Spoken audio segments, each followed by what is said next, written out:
Hey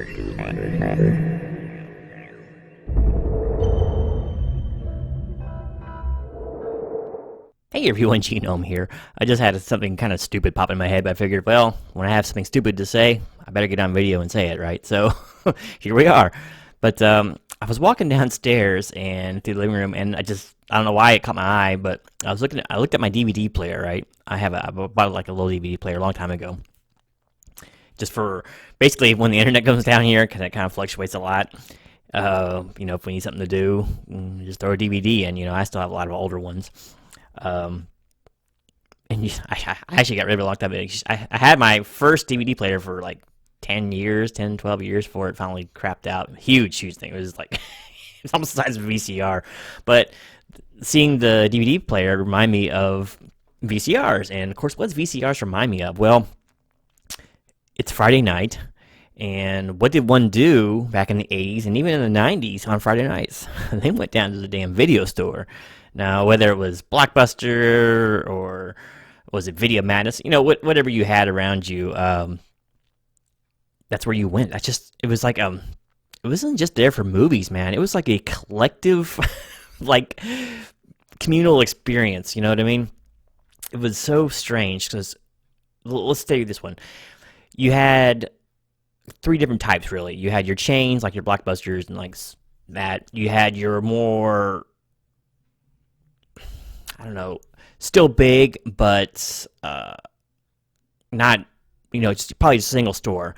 A good example, this was in Orlando, was 16,000 videos. It was just huge place. They had so much stuff that Blockbuster didn't have, But, they were kind of, that was it, just one building. And then, I had your, like, little strip mall video store, it's about the size of, I don't know, the restroom at McDonald's, but they had a few video sets, and that's where you went if you either lived in a small town or just didn't want to deal with the rush of the big stores, right? But usually you went to, like, just for lack of a better, Blockbuster or similar place. So what a time, man. It is so hard to think of a time now when you couldn't just get something you wanted on demand, right? So if you wanted to, say, watch, I don't know, Willow or something, right?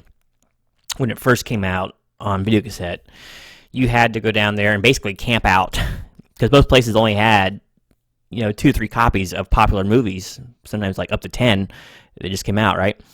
And those would go like that. You had to be down there fast. So it was always like a juggling act to figure out, okay, if I don't go get it early on Friday, I need to, like, show up, like, at normal return times on Saturday. And some people would, like, stake out, like, the return bin. Just watch what people are putting in there, I've done it before. But it's so hard to think of a time like that, And we kind of lost something, I think. There's no sense of accomplishment or adventure anymore. Because we can just push a button and right there it is. Now, am I saying I'd like to go back to that? Probably not, but there's something to be said. I was always on the lookout when I went into video stores, people I knew, right?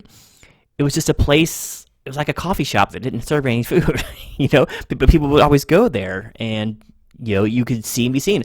And what little I cared about looks, or dress, I would try to dress at least a little bit decent usually when I went, especially like on a Friday or something, in case, some other girls from high school or something down there, maybe I could talk to them or something while I was there. It was such a cool thing, man. People would be smiling, laughing, and the person next to you, if you picked out a movie, they'd start talking to you sometimes about it. If they'd seen it, it's like, oh, that was a good one. You like that one, or don't waste your money on that. But it was just, I don't know, it was such a cool time. And I still have, I don't know where they're at, but I still have, like, all my old Blockbuster cards. I must have been a member of, like, 6 different places. Because, once again, Orlando was a big deal for movies and all that you can rent. But I'll never forget, there was this little tiny place. I used to live in this place called Oviedo, Florida. And this one of the strip mall video stores I was telling you about, the coolest play on words ever. It was called Ovideos. Oh, such a great place. But they probably had maybe 1,000 movies there. And remember, back then you could get them at, like, Publix and stuff too, or the grocery stores would have, like, a little tiny video section too. But it just, I don't know. I mean, did you guys spend a lot of time in video stores? I know it's just something everyone did.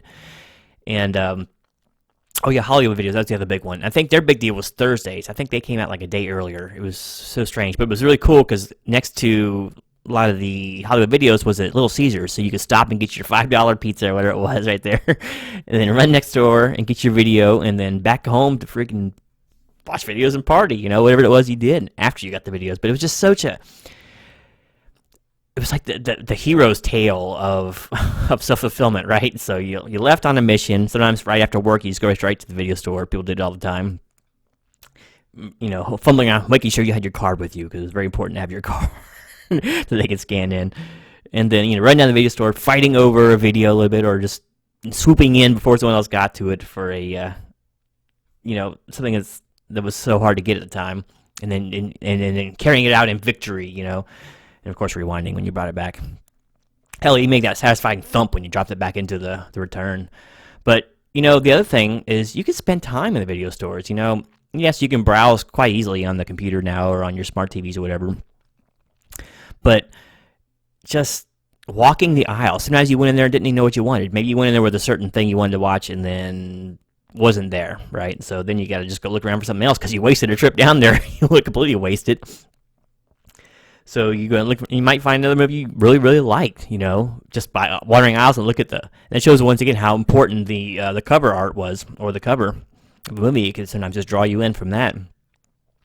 But yeah, man, it was just like friends of mine. We'd all go down there looking for stuff. I remember when I was a teen, back when I was in the horror movie kick, like my best friend and I, every time I would go to his house, we'd go rent like a Friday the 13th or a Halloween or Nightmare on Elm Street, kind of thing, or whatever, or lesser known stuff. But so we'd always make a trip not too long after I got to his house or whatever, and then off we'd go to to the video store and get our horror movies that we could watch that night. And you usually rent 2 or 3 and just watch them all night.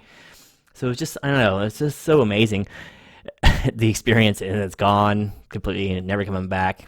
And it kind of, even though there's so much social media out there, people are really less connected now. They're more connected virtually, but less connected like physically and communally, because of things like that. It sucks to lose it. Yes, it's the progression of things, and it is much more convenient now. I ain't gonna lie, but I do kind of feel like we lost something there. So anyway, I don't know where that just came from. Me walking downstairs and looking at a DVD player just had me spouting off for 7.5 minutes about video stores and a time just never to come again. But anyway, thanks for watching. Until next time, this is Genome, just like Little River Band said, sitting back and reminiscing.